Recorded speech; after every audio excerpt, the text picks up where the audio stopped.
Bonjour à tous. Dans cette courte vidéo 5, je vais vous présenter comment valider la production de notre code PHP.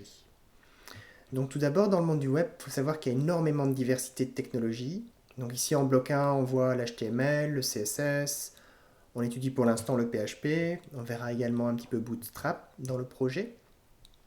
En bloc 2, vous verrez le JavaScript avec le JSON, le framework Express, les API REST. Et en bloc 3, on va parler de React, on verra les composants Docker.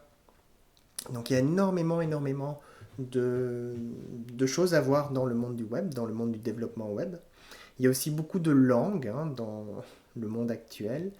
Et donc en informatique, on parle d'encodage de caractères. Donc pour l'encodage des caractères, dans le monde du web, on vous conseille d'utiliser l'UTF-8. Il y a également une grande diversité dans les navigateurs. Donc, dans le cadre du cours, nous avons conseillé de travailler avec Chrome, voilà, ou Firefox éventuellement. Alors, ce qui est important d'avoir conscience si vous devenez développeur web, c'est de vérifier comment se comporte votre site web dans tous les navigateurs clients qui existent. D'accord. Donc, tout le monde n'emploie pas Chrome, tout le monde n'emploie pas Firefox. Il faut pouvoir s'adapter donc aux besoins de l'utilisateur.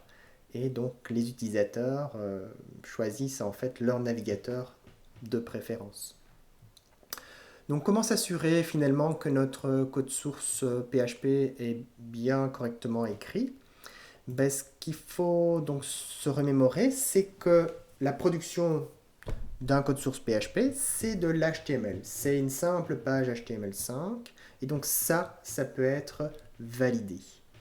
Alors il y a ce qu'on appelle la validation W3C.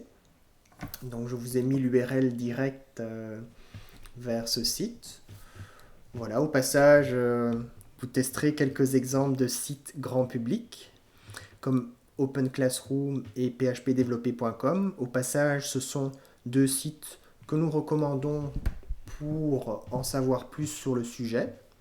Gardez toujours dans un coin de votre esprit que l'enseignement du modèle MVC n'est pas toujours présenté comme tel dans plein de tutoriels sur Internet. Donc souvent c'est du PHP de base, du langage de base, mais qui n'est pas structuré comme nous en MVC. Donc il faut pouvoir adapter le code que vous lisez sur Internet à notre architecture. Alors voyons un petit peu en pratique comment donc valider la production d'un script PHP. Alors pour ça, je reviens sur l'exercice numéro 5 où je vous ai présenté dans la vidéo précédente donc l'architecture MVC de base pour tous nos sites web à venir. Donc ce que je n'ai pas fait dans la vidéo 4, c'est d'exécuter cet exemple. Donc exécutons-le maintenant. Voilà, je suis dans mon navigateur client. J'exécute PHP 2021/5.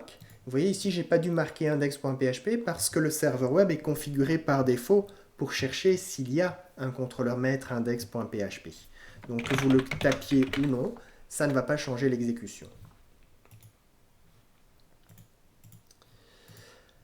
Alors, qu'est-ce qu'on voit apparaître? Bonjour tout le monde, nous sommes le 19 janvier 2021. Aujourd'hui, jour dans lequel je tourne la vidéo. Donc, ça fait le même résultat que l'exercice 1 qu'on a fait au tout début du cours. Simplement, d'un point de vue code source, on a structuré notre code en MVC. Et ça, c'est très précieux. Si vous regardez le code source de la page, eh bien, c'est le même. C'est le même comme code source que ce qu'on a produit avec notre Hello World dans l'exercice numéro 1. Mais ce code source a été produit par notre architecture MVC. Et donc, c'est ça qui est important. Ici, dans le cadre de la présentation de la vidéo 5, je vais vous montrer comment valider ce code. Donc, ce qu'on valide, c'est la source HTML qui est produite. Ce n'est pas le code PHP qu'on valide, c'est la source HTML produite. Donc, je vais copier ce code, aller sur Internet dans le validator.w3.org et je vais faire une validation par direct input. Donc, je vais coller le code directement ici dans le formulaire et cliquer sur check.